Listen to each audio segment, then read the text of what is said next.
Nah, ini kita program kita nih, program magang. Masa pelatihannya adalah 1 tahun.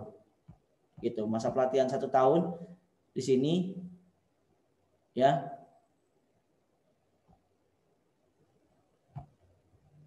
Masa 1 tahun periode masuk kita ada November seperti yang akan dijalankan sama bulan Mei. Nah, untuk jenis visanya adalah visa pemagang yang lebih dikenal dengan Technical Intern Training Visa. Ya, masa kerja 5 tahun untuk kontrak awal. Apabila jika diperpanjang itu 5 tahun, jama 2 tahun gitu. Sesuai dengan keinginan atau kebutuhan si perusahaan masing-masing. Seperti itu. Nah, untuk alurnya ya, alurnya programnya ini seperti apa dalam 1 tahun? Ini di sini ada rekrutmen seperti teman-teman sekarang ikut seminar dan lain-lain gitu. Nah, ini ikut seminar dan lain-lain. Setelah itu kita akan ada tes, interview ya. Karena sekarang musim pandemi dan kita mau menjalankannya dengan online dulu, nanti kita adanya tesnya interview aja dulu. Nah, interview aja dulu, setelah itu belajar online selama 3 bulan, dilihat lagi apakah pembelajaran online itu masuk atau enggak. Apabila tidak, berarti gagal untuk masuk. Kalau misalnya lolos, akan mengikuti medical check up, baru masuk SBC. Seperti itu. Nah, di SBC kita akan belajar bahasa Jepang selama 1 tahun, gitu. 1 tahun. Nah, di sini ada untuk kemampuan N5 atau NAT 5, ada NAT 4, ada juga ya sampai 6 bulan selanjutnya itu NAT 3. Nah, untuk interview dengan user atau teman-teman bilang ini interview sama perusahaannya kapan?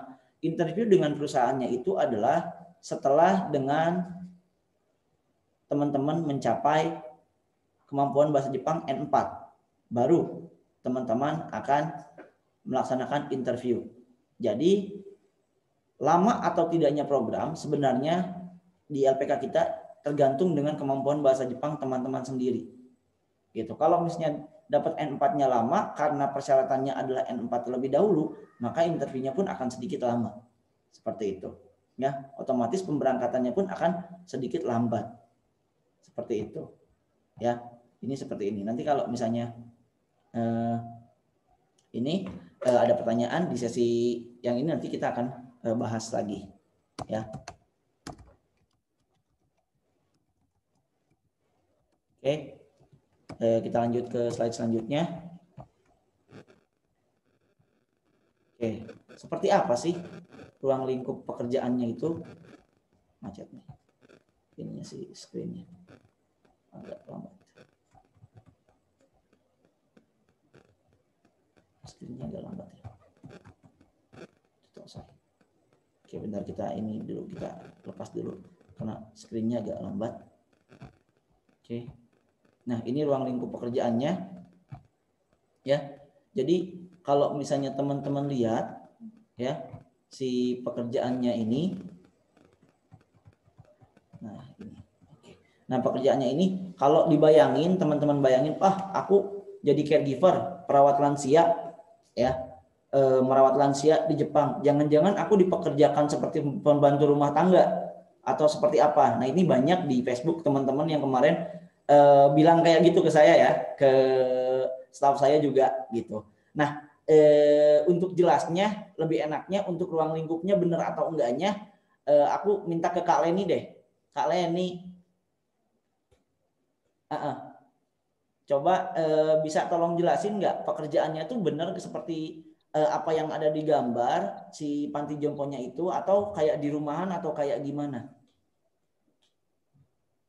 Iya kurang lebih. Kan Kak Leni, maaf. Pekerjaannya itu kayak gimana ya? Kalau dibilang kayak pembantu sih bukan, itu beda banget. Cuman kalau di tempat kita ini kayak apa ya? Rojing Homo, dia itu kayak banyak yang neta kiri itu kayak nggak bisa apa-apa gitu, yang lumpuh total. Jadi membutuhkan 100% kaijo apa sih? Bantuan kita. Bantuan kita gitu. Butuh support gitu. Jadi kayak makan juga disulangin, pampers juga digantiin gitu. Cuman pekerjaannya itu beda banget sama yang namanya pembantu gitu.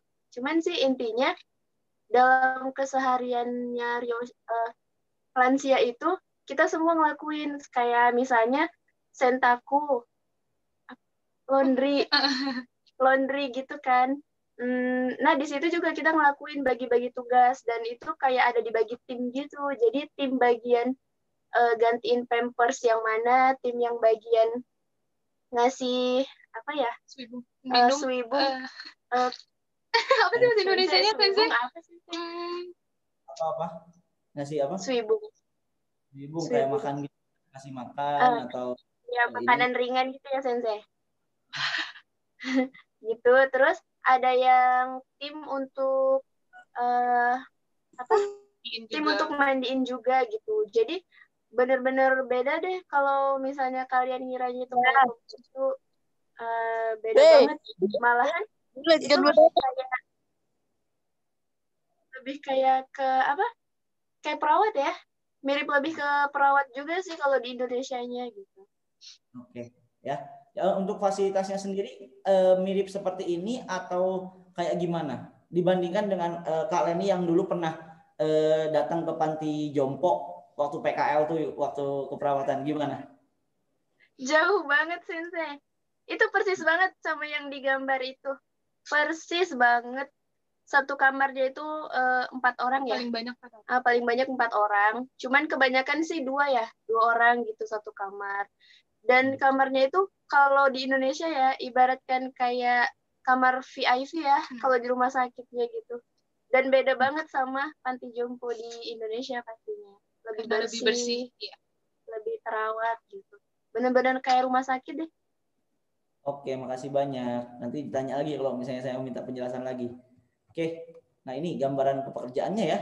Ada bantuin jalan, bantuin makan, gitu, bantuin makan, sama ngajak ngobrol ya, komunikasi. Karena si lansia di sana butuh ini ngobrol dengan teman-teman. Nah, sedikit ini udah mau 10 menit ini ya, udah mau sedikit selesai lagi. Nah ini agak dilanjutin dulu. Ini untuk dokumentasi yang dulu tuh ya teman-teman. Ini angkatan Kaleni ya, angkatan Nabila Leni ya. Iya Sensei. Ini angkatan mereka ya. Jadi mereka dari mulai interview sampai masuk ke pusat pelatihannya gitu. Jadi nggak langsung terjun ke dunia kerja, ada pelatihannya dulu sekitar 2 bulan, 1 bulanan. Nah itu ini ada juga cowok nih. Jadi nggak usah takut cewek semua gitu kan, ada cowok juga. Jadi kemarin-kemarin di ini banyak yang bilang cowok bisa nggak atau kayak gimana gitu. Jadi sekarang udah ngelihat bisa gitu kan. Oke. Nah ini kalau misalnya ini untuk program yang satu lagi nanti lebih jelasnya mungkin nanti dijelaskannya nanti gitu ya. Kalau yang ini untuk yang program studi di mana di Jepangnya juga lebih lama 8 tahun gitu. Tapi kita hanya buka di periode Mei aja. Ya di bulan 11 nggak kita buka gitu. Nah ini untuk yang dokumentasi program ininya.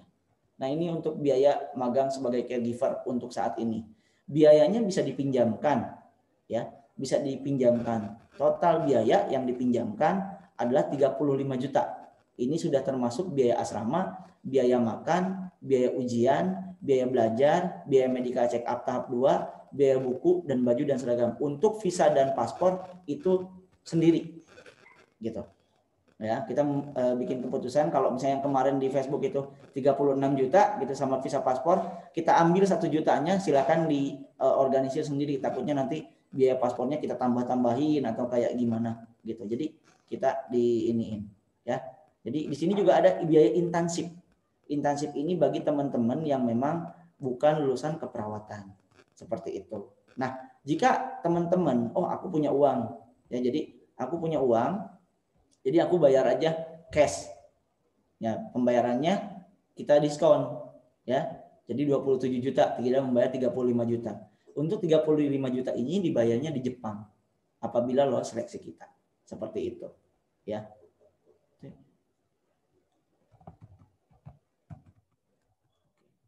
Nah, ini untuk ininya, persyaratannya ya. Syaratnya adalah pria wanita 18 sampai 27 tahun, dihitung dari 5 tahun masa pendidikan. Jadi kalau misalnya yang SMK, lulusannya kapan, dihitung kita 5 tahun, misalnya terakhir itu asalnya 23 usianya, ya gitu. Kalau misalnya untuk D3, kapan ininya kita hitung dari kayak gitu. Ya, terus sehat jasmani dan rohani, tidak memiliki TBC ataupun epilepsi, tidak buta warna, ya, berkacamata, bisa diobrolkan dulu sama kita, ya. Minusnya berapa, atau memang rabun dari kecil atau lemah penglihatan, itu nanti kita akan cek terlebih dahulu, minta dicek oleh teman-teman juga, ya, dari optik ataupun ini rumah sakit. Nah, ada tidak bertindik dan tidak bertato, ya. Terus bersedia bekerja sebagai caregiver selama 3 tahun, dan pada saat pelatihan bersedia tinggal di asrama, gitu. Tinggi badannya minimal 157, wanitanya 150. Nah, ini dari tinggi ini nanti teman-teman kan ngirim ke kita juga CV. Di dalam CV itu ada beratnya berapa. Kita nanti akan hitung berat ininya, BMI-nya, ya, kecocokannya berapa, dari tinggi badannya beratnya harus berapa, itu akan kita lihat juga seperti itu, ya. Kalau misalnya memang teman-teman berminat. Oke. Nah, untuk alurnya sendiri ini teman-teman akan mengirimkan PDF ke kita, ya, terus setelah kita okekan PDF-nya, kirimkan berkas asli, terus pemilihan berkas ke kita, interview dengan kita, hasil interviewnya oke atau enggak dari pemilihan berkas ini, terus pembelajaran online, ya, pembelajaran online. Terus dilihat juga setelah 3 bulan belajar online prestasinya seperti apa. Jika prestasinya jelek, mohon maaf, kita akan cut di situ, gitu, ya. Untuk pembelajaran online nanti akan ada lebih detailnya, gitu ya. Akan ada lebih detailnya juga dari kita. Nah, terus setelah itu ada interview medical check up, ya. Hasil medical check up-nya bagus atau tidak, baru masuk ke asrama. Ya, nanti ada jadwalnya juga, gitu.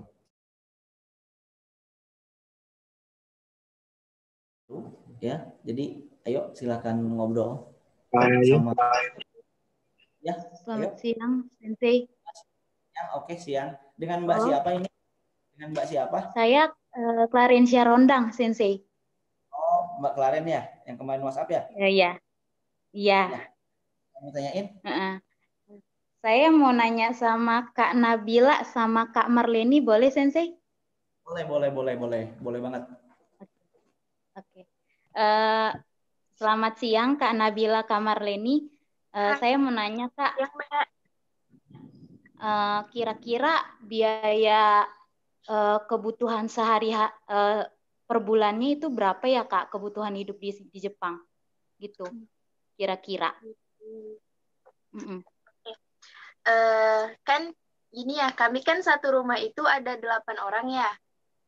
Jadi nah kita itu kalau misalnya belanja itu ada per bulannya 2 kali belanja bulanan itu untuk masak bareng gitu kan. Dan 1 bulannya itu setiap habis gajian kita itu ngumpulin uang, satu orangnya itu 1 mang 10.000 yen. Ya itu per orang 10.000 yen itu untuk biaya makan untuk 2 minggu ya. 1 bulan. Oh ya, untuk 1 bulan, tapi walaupun gimana sih, untuk 1 bulan itu kita 2 kali belanja. Nah, uang itu biasanya 8, jadi kan 8 orang itu ada 80 eng. Nah, itu tuh bisa kepake untuk 2 kali belanja. Nah, kebetulan kan kalau kita tinggalnya di pedesaan ya, walaupun kita di Tokyo, kita tapi tinggalnya di pedesaan gitu. Kiri kanan kita nggak ada yang jual makan atau gimana-gimana. Jadi kita tuh benar-benar masak sendiri gitu. Jadi ya bisa dibilang itu 1 bulan kalau untuk makan ya. Kalau untuk makan kita cuma ngeluarin 10.000 yen. Beda lagi kalau misalnya untuk main kayak gitu. Oh, oke Kak. Iya. Terus juga kan di Jepang ada tambahan bayar listrik, bayar rumah, bayar air kayak gitu. Nah, itu pun kita paling besar ya, itu semuanya habis 10.000 yen juga. Ya kan? Iya. Oke, aku nyambung dari pertanyaan Mbak Claren nih ke Nabila sama. Kan tadi kita ini membahas masalah biaya nih ya, biaya hidup. Nah, sekarang pertanyaan dari saya, dari biaya hidup tersebut pemasukannya berapa, muat apa enggak gitu. Pada dengan ini kalian terang-terangan aja nggak apa-apa, asal jangan di post di Facebook. Itu kan nggak boleh. sampai ya kalau biaya hidup ya Sensei, mungkin Ninggenio teh Cigau apa ya? Aduh, apa bahasa Indonesia Sensei? Setiap orang mah beda-beda. Nah, iya gimana? Ya, setiap orang tuh beda gitu. Maksudnya ya kalau cuma untuk sehari-hari, terus untuk bayar listrik itu sangat-sangat cukup. Lebih banget. Bahkan kalau boleh jujur ya, pertama kali dapat gaji, itu pusing uangnya mau dikemanain. Iya, banyak banget uangnya untuk apa. Itu pusing banget, Sensei. Aduh, uangnya mau dikemanain ya, Sensei? Nggak tahu. Bingung mau dikemanain karena kalian kan baru lulus sekolah, udah langsung berangkat ke Jepang. Sekalinya dapat gaji. Setelah udah tahu uang, Sensei, habis aja. Iya, sebenarnya kalau boleh diceritain ya, biaya yang banyak itu kayak fashion kayak gitu. Mungkin kan saya baru lulus sekolah gitu, baru kayak nemuin belanja kayak gitu. Terus intinya sih belanja sama main. Kalau itu Kakaru apa sih, uangnya habis sama itu aja gitu. Iya, kalau boleh tahu dari selerinya sendiri, kalau di kursian berapa sih? Kalau Ian berapa sih? Saya malu semuanya. Gak apa-apa Kak, biar aku juga tahu gitu. Biar gaji bersih atau gaji kotornya? Gaji kalau bisa bersih aja Kak, gaji bersihnya gitu. Malu, pokoknya saya dihitung dulu. Aku beli handphone ini gaji ketiga, tapi tanpa nabung. Tanpa nabung. Maksudnya uang tabungan beda, uang ngirim ke orang tua beda, uang beli handphone pun beda. Oke Kak, oke. Masih bisa dong Sensei, nabung itu harus ya. Walaupun kalian hobinya belanja, walaupun kalian hobinya main, tapi kalau nabung itu harus kayak gitu. Dan ini Sensei mau jawab per bulannya boleh? Boleh. Dozo. Nah, jadi kan kalau dari perusahaan tempat kami kerja itu Sensei, ada namanya lembur gitu Sensei. Jadi setiap 1 bulannya itu kita ada kayak 8 hari. Dalam 8 hari itu kita masuk 1 harinya itu 10 jam. Jadi lemburnya itu 2 jam. Nah, lembur kita itu selama 1 bulan itu kan 16 jam. Nah, jadi kita dapat uang tambahan tuh dari lembur itu. Jadi tuh gaji kita tuh kalau bersihnya udah dipotong sama bayar uang rumah juga, asuransi, pajak semua, itu kita dapatnya 18 mang.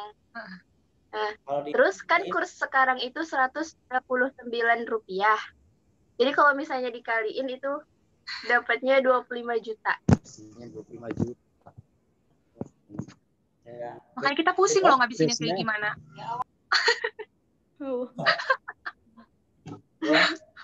Tapi perjuangannya itu iya, lumayan. Tapi kalian harus mau berjuang. Tiada perjuangan yang mengkhianati hasil. Tapi ini agak sombong sedikit, nggak apa-apa lah ya kan Sensei. Subarashi desu ne. Biar jadi motivasi gitu. Ya, boleh. Ya, ntar ini kan yang udah pada mau berangkat pada mikir, aduh itu duit ntar diapain ya. Oh iya benar. Jangan. Nah, perlu teman-teman ketahui, waktu dulu zamanannya Kak Nabila sama Kak Leni, SBC tidak mengadakan program pinjaman. Jadi mereka itu bayar cash, semua harus bayar cash. Ya, gitu. Jadi makanya kita di situ menitik beratkan untuk pendidikan mereka yang memang benar-benar harus benar bagus sampai ya kemarin dulu masih tempat ada trouble kita sebelum berangkat itu ini ya, karena SO kita belum keluar, kalian ditarik dulu ke ini ya, ke KSS karena mereka perusahaannya Kak Leni sama Kak Marleni itu udah kenal sama KSS, jadi izin pengirimannya pakai yang perusahaan sana, nggak perusahaan sini. Tapi untuk yang sekarang kita udah punya SO sendiri dan sudah bisa mengeluarkan COE sendiri. ya. Contohnya Kak Gio sama Kak Erwin. Jadi sekarang kita yang ngedidik, kita yang ngirim. Dulu ngenes banget, kita yang ngedidik capek-capek udah N3 yang berangkatin orang lain.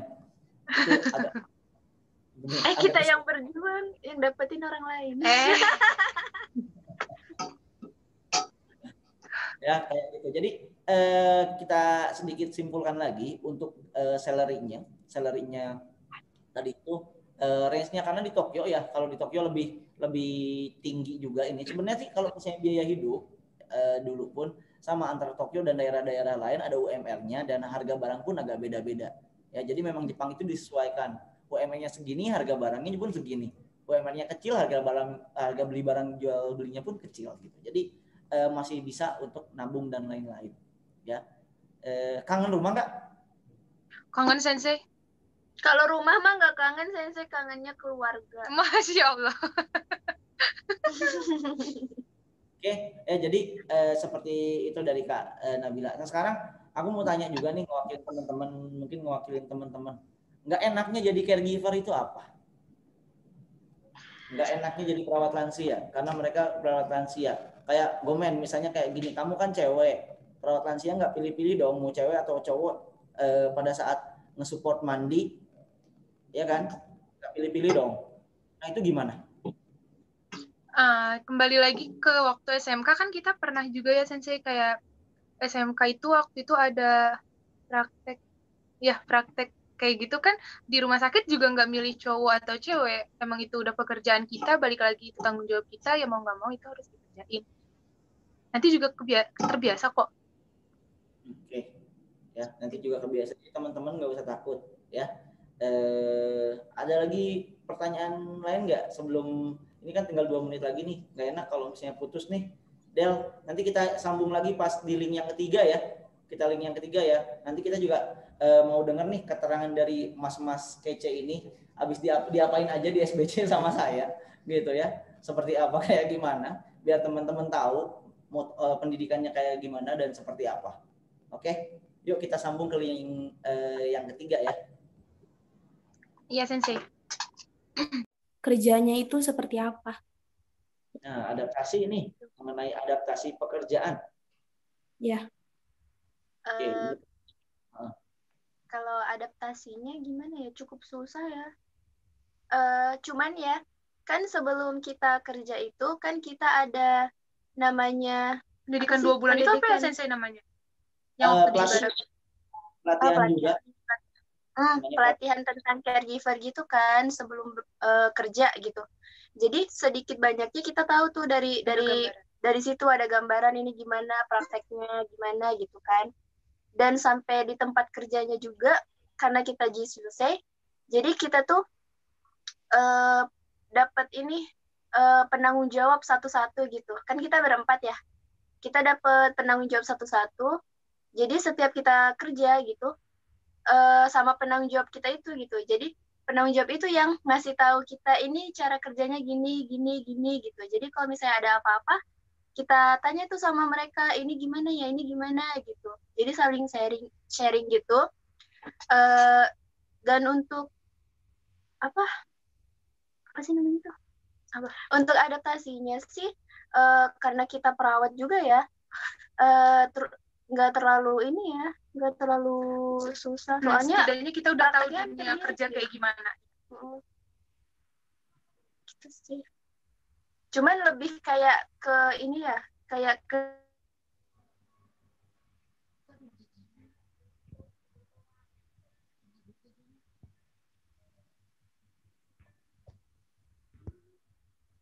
Gimana Len?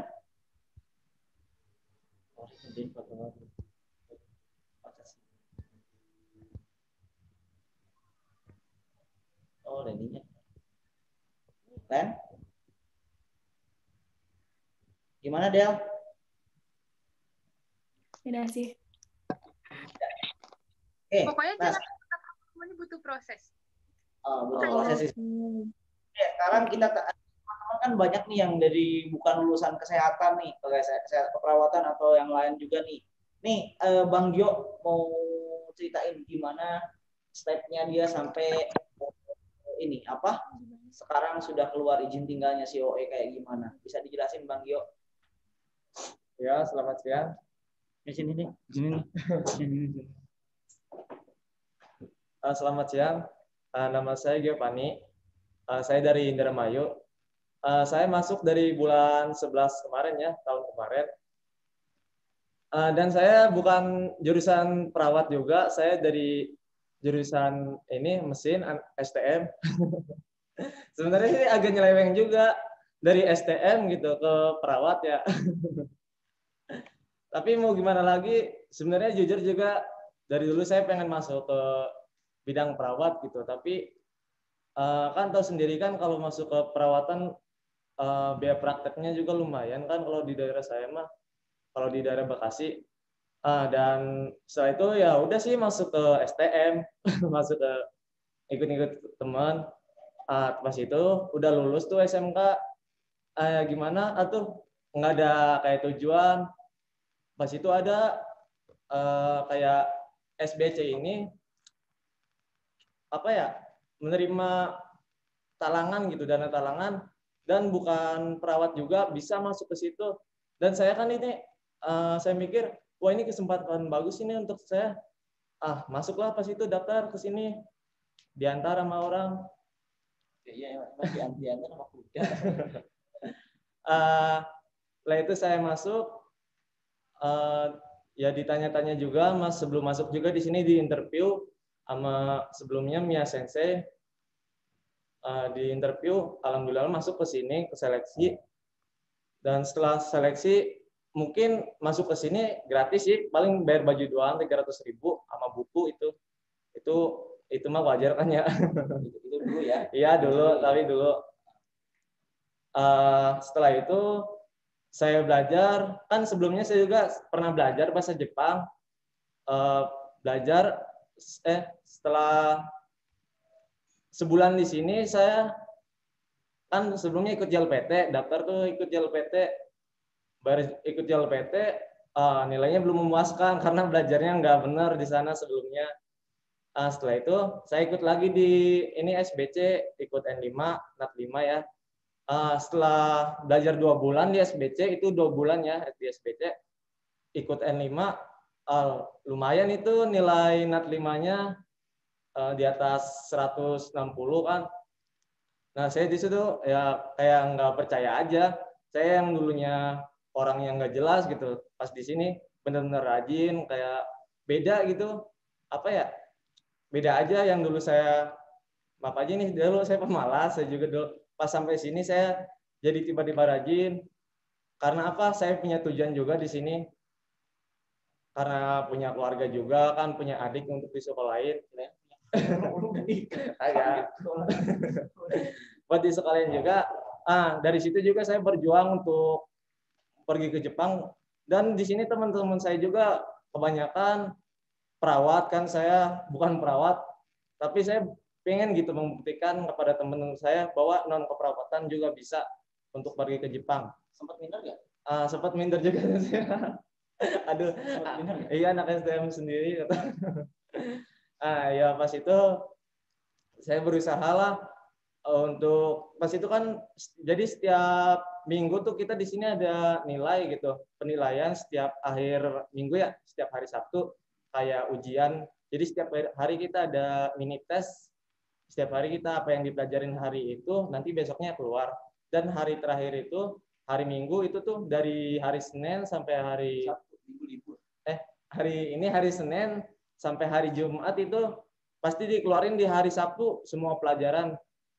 Nah, di situ tuh nanti nilai kita, presentasi kita berapa persen terpampang nanti di mading. Nah, waktu itu ada apa ya, ujian seleksi NET 4, saya berjuang kan, katanya dipilih nanti 10 orang katanya. Nah 10 orang itu, aduh sini harus bisa ini. Saya seminggu itu terus saja belajar karena ingin dapetin N4 kan, interview kan syaratnya N4 ya.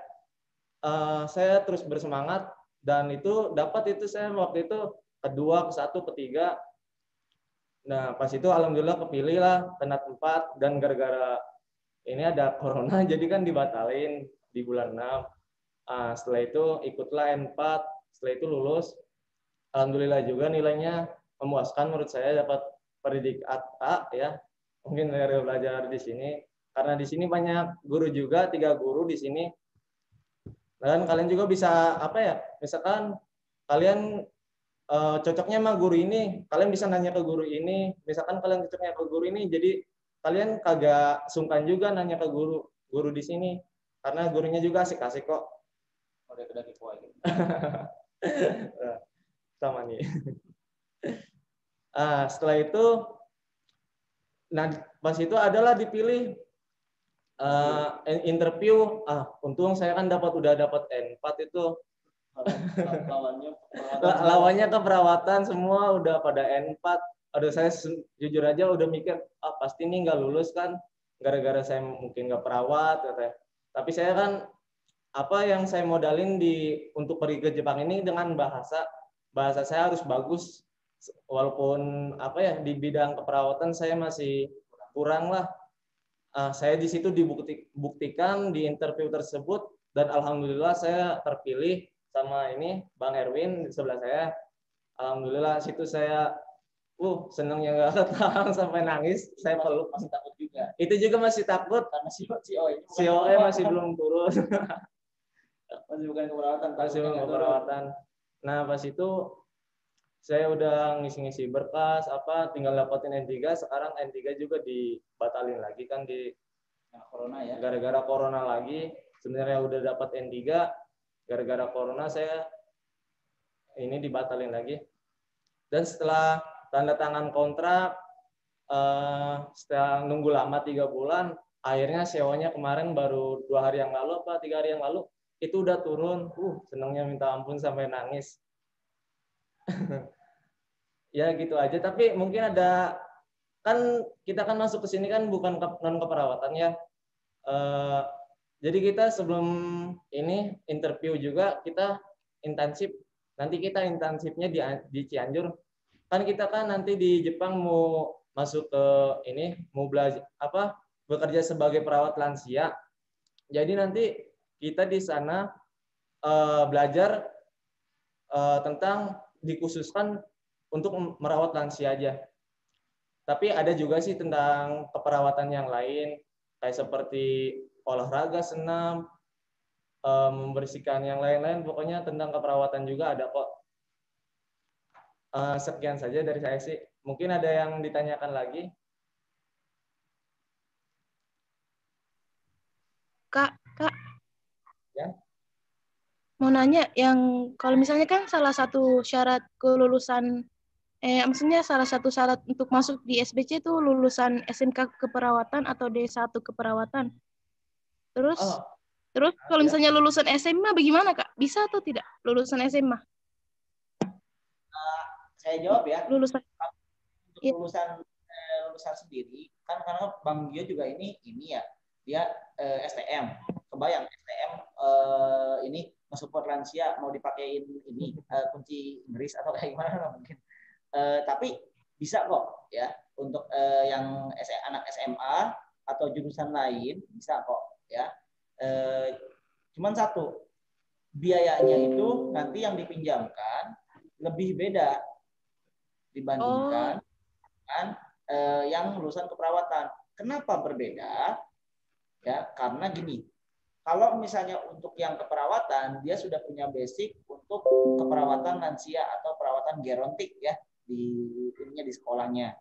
Tapi kalau misalnya untuk yang lulusan non keperawatan seperti SMA, SMK otomotif dan lain-lain, itu diharuskan lagi untuk yang namanya intensif atau belajar dulu.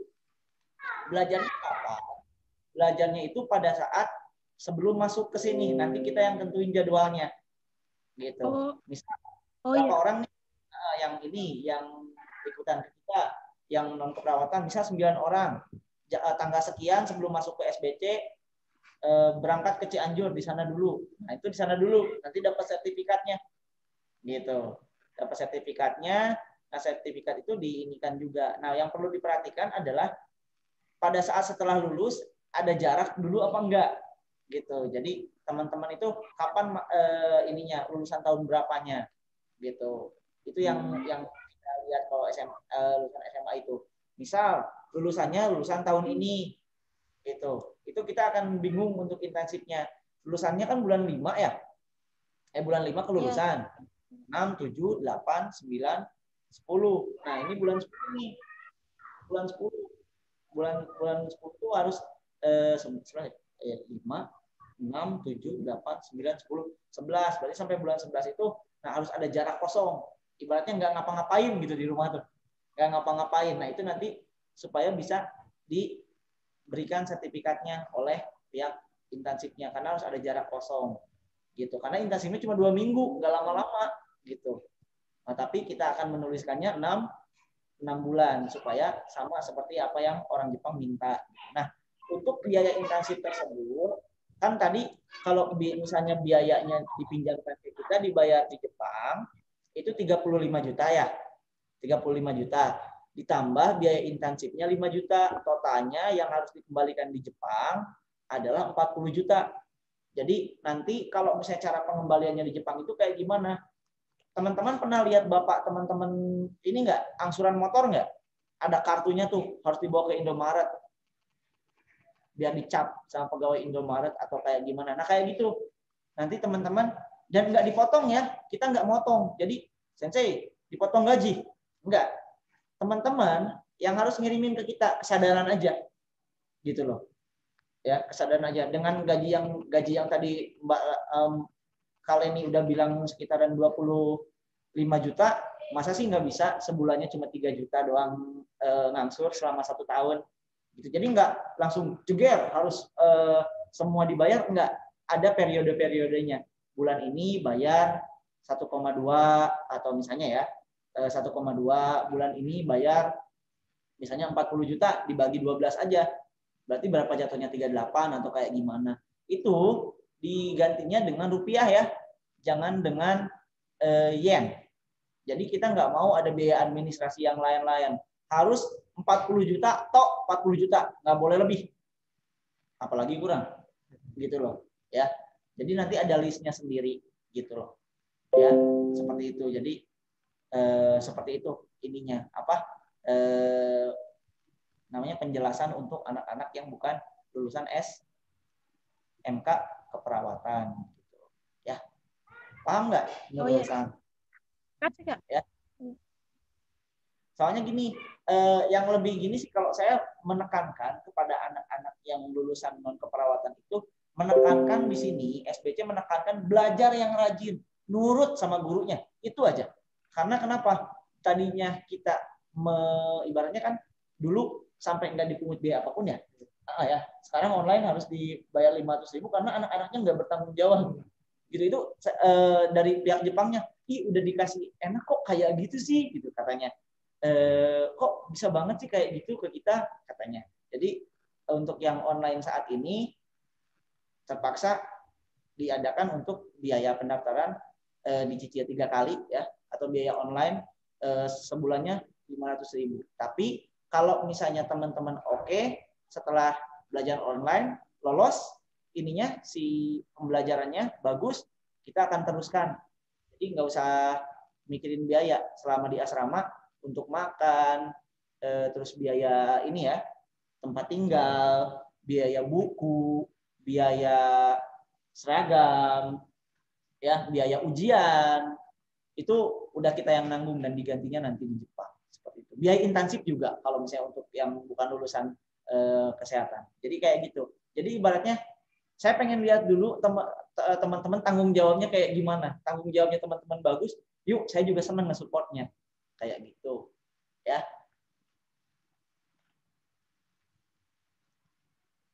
Oke, ada lagi? Atau mau ke Bang Ewing tuh, Bang Ewing mau nanya atau coba Bang Ewing deh, gimana? Ada kalau misalnya ini Mas Ade tadi mau nanya, Mas Ade. Mute-nya soalnya udah dibuka. Mas Ade dulu deh.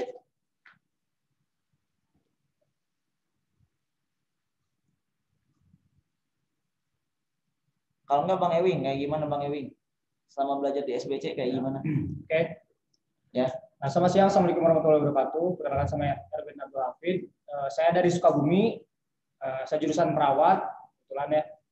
Biasa kan ngejelasin kehidupan di sini mungkin ya, yang tadi jelasin sama Bang Jo itu cukup mungkin udah jelas. Mungkin dari saya hanya kehidupan di asrama saja gitu. Ya, dari awal bangun tidur sampai tidur lagi itu emang menurut saya di kehidupan pribadi itu jadi jauh berbeda gitu. Saya di rumah terutama di sekolah juga saya pemalas sama kayak Bang Jo karena STM juga ya. Karena apa ya? Jadi ya gimana sih kalau cowok gitu kan dikasih apa namanya kebebasan gitu kan di rumah. Nah kebetulan sebelum masuk ke setelah masuk ke sini itu drastis banget pokoknya kehidupan saya dari awal bangun tidur sampai tidur lagi. Saya jujur saja apa namanya bangun di sini sampai jam 4 jam 5 sampai jam 4 jam 5 karena ada tanggung jawab yang harus dipenuhi juga, yaitu olahraga buat badan juga kan, buat olahraga. Terus setelah olahraga kita ada makan, sesi makan juga jam 7. Nah, yang paling saya senang tuh di sini apa namanya? Fasilitas ya. Karena saya senang olahraga juga, fasilitasnya cukup luar biasa menurut saya. Dari lapangan futsal, ada sound juga karena saya hobinya dance ya. Ada sound, terus dengan taman yang kan apa tadi yang dibilang Rian Sensei juga di sini terus-terusan belajar, kadang-kadang kita mumet juga kan.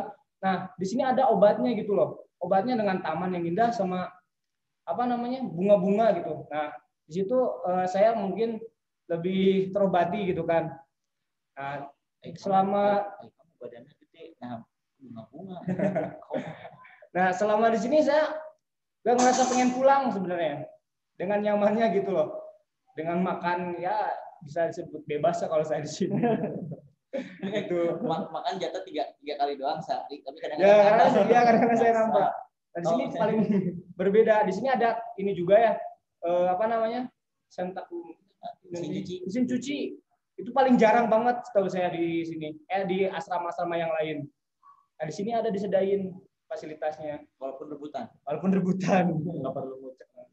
Teman-teman tinggal ini aja sih. Ada yang sini kalau punya apa namanya jurusan perawat itu lebih enak banget ketimbang yang ini. Nah, kenapa? Karena menurut saya apa namanya disebut laki ya, apa sih laki? Beruntung ya jurusan perawat gitu. Makanya di sini ada teman-teman yang jurusan perawat juga, jangan disia-siain menurut saya. Ya, karena di sini SO. SO itu sending ya, bisa sending organization. Nah ini Bang, jadi tapi buat yang bukan perawat juga nggak usah takut. Bang Gio juga udah ini kok apa bisa kita berangkatin, jadi nggak usah takut. Yang saya ingin satu, belajar bahasa yang benar. Udah, itu aja. Sama nurut udah. Senjata itu soalnya. Soalnya banyak anak-anak yang zamanan sekarang itu iya doang pada saat didengar tapi nggak dilaksanain.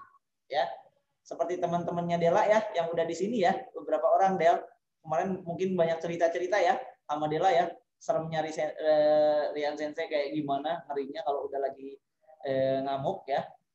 Itu karena mereka nggak nurut. Kalau misalnya nurut, karena gini, kita di sini hanya mendidik kalian untuk memberangkatkan ke Jepang, benar nggak? Nanti yang mendapatkan hasil di Jepang itu adalah teman-teman, bukan kita atau bukan saya, gitu. Yang akan bahagia itu orang tua, gitu loh. Ya, jadi kalau misalnya memang nanti mau membahagiakan orang tua, gitu kan, membahagiakan orang tua, berarti harus rela untuk berkorban dulu sekarang. Satu, dalam berkorban jauh dengan orang tua. Misalnya ada yang dari Medan, ada yang dari Padang, ada yang dari ini dan lain-lain. Itu modal kuota, ini dulu ya. Terus setelah seminar ini bisa ngobrol-ngobrol juga orang tuanya sama saya. Bahas apa, ada ini mau ngobrol. Kalau Dela udah daftar kan ya, ada beberapa orang yang udah daftar di sini kayak Cika ya, ada Cika ya yang kameranya di off, ada Anissa, terus ada Dela juga ya yang udah daftar. Dokumennya lagi saya godok ya, nanti interviewnya udah ada jadwalnya kan ya. Nah, makanya teman-teman yang mau mau interview pun silakan. Nih saya kasih tahu untuk jadwalnya lagi. Apabila teman-teman yang memang mau gabung ke SBC di periode 2020 bulan 11 bisa untuk melihat ini ini nih schedule-nya supaya tidak telat. Pengiriman PDF tanggal 19 sampai 22, pengiriman berkas asli 22 sampai 25, interview 25 sampai 30. Kalau Dela beda ya, sama Cika sama Nisa ya, beda ya, karena udah ada ininya langsung ya. Terus medical check up ya, medical check up-nya nanti tapi ya. Jadi kita nggak membebankan dulu teman-teman harus medical check up karena kan di rumah, stay di rumah dulu karena pandemi. Ya, jadi yang nanti berat itu adalah pada saat terakhir di sini. Setelah kita online, teman-teman prestasinya bagus apa enggak gitu kan. Nah, itu yang berat itu, ya. Kalau kemarin dulu prestasinya nggak bagus atau kayak gimana ya. Ya anak-anaknya santai-santai aja gitu. Tapi kalau ini saya pengen kalian memang sayang sama orang tua kalian buat bikin mereka bahagia, kayak gimana caranya ya. Jadi kita minta pertanggungjawabannya dulu di sini, 1 bulan 500.000 ya. Setelah itu dari sininya apabila kalian benar-benar, kan kalau misalnya udah ngeluarin uang pasti berusaha dong, nggak mau angus dong, bener nggak? Nggak mau angus dong. Nah kalau misalnya udah ini udah oke, kan pasti dong kita ngeliat oh ini ngeluarin uang, dia juga semangat belajarnya oke ya, jadi kita bisa ngini juga, oh oke lah dia kan masuk asrama seperti itu ya, seperti itu. Jadi silakan di screenshot ini supaya teman-teman tetap ini apa bisa stay ini. Kalau misalnya teman-teman mau ngecek ini SO kita atau di ini kita lihat Facebooknya ada biasanya di linknya ya dari Kementerian Ketenagakerjaan, jadi kita sudah resmi gitu. Jadi nggak usah takut teman-teman di ininya juga. Oke, mungkin dari Bang Ewing kayak gitu, dari saya kayak gitu. Atau ada lagi pertanyaan nggak? Silakan. Atau mau ditanya juga ke Kak Nabila atau Kak Leni nih, yang udah nyempetin waktu liburnya ya. Kalian waktu liburnya. Oh iya, ini satu nih. Kalian kan pakai kerudung nih. Benar nggak? Ya, ada yang kita lupa nih. Kan kita berangkat ke Jepang dong. Memang orang Jepang di sana Muslim semua ikutan pakai kerudung kayak kita juga kan enggak. Itu kalian pakai kerudung. Kalau kerja pakai kerudung juga nggak? Pakai Iya dong, Sensei. Kok bisa? Kan kita dari awal interviewnya perjanjiannya udah boleh pakai kerudung. Nah, jadi kayak gitu. Kalau di kita di SBC nggak menyarankan teman-teman, misalnya teman-teman pakai kerudung. Terus kita ada perusahaan yang mau menginterview, tapi perusahaannya nggak mau pakai kerudung. Teman-teman yang pakai kerudung, kita masukin ke perusahaan itu. Kan nggak bagus. Nanti teman-teman disuruh buka kerudungnya. Ya, jadi kita kayak tadi ya, Del. Bener nggak? Tadi saya tanya ya, Cika ya, sama Nisa ya, barusan. Mau pakai kerudung nggak atau nggak di Jepang? Gitu. Nah, itu pertanyaan itu adalah untuk mencarikan perusahaan yang memang cocok dengan kalian. Gitu. Kalau misalnya anak-anak yang kerudung, semua kerudung. Kalau yang belum kerudung, belum. Bisa diarahkan ke ini. Tapi teman-teman ada yang nggak pakai kerudung juga kan, Bia? Ada yang nggak pakai kerudung juga kan, teman-teman? Bia? Teman-teman ada yang nggak pakai kerudung juga kan? Ada, Sensei. Ya, jadi ada. Sensei ke kita ya? Iya. Ya, jadi kayak gitu ya. Jadi, terus jam sholat? Sensei boleh jam ngomong sholat? Kak? Boleh. Jam sholat gimana? Jam sholat, alhamdulillah ya kita dikasih kemudahan banget. Ya, alhamdulillahnya dikasih kemudahan sama Allah juga. Jadi dari awal kita kerja, kita tuh pasti udah diomongin dulu jam sholat kayak gimana. Terus waktu kita puasa pun kita diberi banget kemudahan kayak gitu. Jam sholat itu kan sebenarnya tergantung cuaca kan Sensei ya. Kalau misalnya lagi dingin kayak gini, oh ya tergantung musim. Kalau lagi dingin kayak gini, sholatnya lebih cepat waktunya. Terus kalau misalnya lagi lagi musim panas lebih lambat. Isa bisa jam 9 malam, bisa jam setengah 9. Untuk Bisa. sholat. Terus kita juga kan udah kerja malam. Kerja malam juga kan ada sholat maghrib, isya, subuh. Nah, itu pun awal kita dikasih malam pun langsung diomongin sholatnya kayak gimana, kayak gitu. Jadi gak ada hal yang harus ditakutkan dan dikhawatirkan. Asalkan Iya. kalian yang ngomong pakai bahasa Jepang, kalian yang udah Iya, diajarkan. Terus kalau memang kalian maaf ya, bukan so suci, kami pun masih penuh dosa. Maksudnya kalau misalnya udah yakin emang di Jepang mau pakai kerudung, pakai di Jepang. Jangan udah bilang ke Rian Sensei, saya pengen pakai kerudung tapi di Jepang dibuka. Itu bukan urusan kita memang. Cuma kayaknya itu malu gitu loh, paham gak? Kan mereka semua nggak ngerti agama kita kayak gimana gitu. Cuma kalau kalian buka tutup kerudung, kalau aku pribadi aku malu gitu. Terus belum lagi kita yang kalau misalnya kalian punya teman terus temennya yang ditanya gitu, malu gitu. Jadi ya kalau emang udah siap pakai kerudung, pakai. Tapi kalau misalnya belum siap pakai kerudung, kalau saran aku ya udah jangan dipaksain kayak gitu. Orang Jepang juga nggak maksa kalian untuk pakai kerudung atau nggak pakai kerudung kok. Karena di Jepang godaannya banyak ya. Godaannya banyak banget ya. Banyak Godaannya Sensei. Banyak banget. Ya, Kayak jadi gitulah. Ya, memang beberapa dari alumni ada yang tadinya saya sudah memperjuangkan pakai kerudung, setelah di Jepang dia pelontos buka kerudungnya, padahal kita udah memperjuangkan ya. Jadi kalau misalnya nanti pada saat masuk pun saya akan konfirmasi lagi, asli yakin pakai kerudung atau enggak. Kayak yang dari Tangerang 9 ya, Nisa mungkin kenal, sama Cika mungkin kenal, si Novira sama Alia ya. Itu saya udah bilang, kerudung atau enggak. Kulkas atau gimana, enggak? Buka tutup kan, kulkas tutup. Kulkas atau enggak, saya bilang. Dia bilang, kulkas Sensei. Ya udah berarti di Jepang mau kayak gimana? Aku buka. Jadi enak, akunya enggak, kitanya enggak berat terhadap ini kondisi agama juga.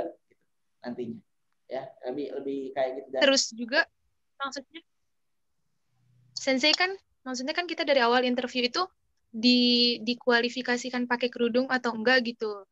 Nah, ketika kalian bilang kalian pakai kerudung dan kalian lulus, nanti di Jepangnya kalian buka kerudung, kasihan lah sama teman-teman kalian yang udah masuk di kloter kerudung tapi nggak lulus. Kan kalau misalnya kalian nggak ikut, kemungkinan teman kalian bisa lulus kayak gitu. Kayak gitu. Jadi mikirnya sampai situ aja. Aspeknya, jadi anak-anak SD itu kita belajar bahasa Jepang diminta juga memikirkan aspek untuk kepentingan orang lain di masa depan.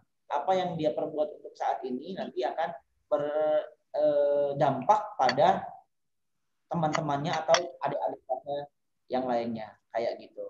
Oke, mungkin kita udah tinggal 6 menit nih. Bagi teman-teman ya, kita masuk season terakhir aja, sesi terakhir aja, bukan sesi 4 ya. Ini terakhir karena udah mau jam 3. Karena kan janjinya saya sampai jam 3. Ya, karena katanya kali ini lagi mau pada liburan ya, karena hari libur. Kelihatan ya Sensei? Kelihatan kayaknya udah mau siap-siap jalan-jalan kemana gitu. Ya.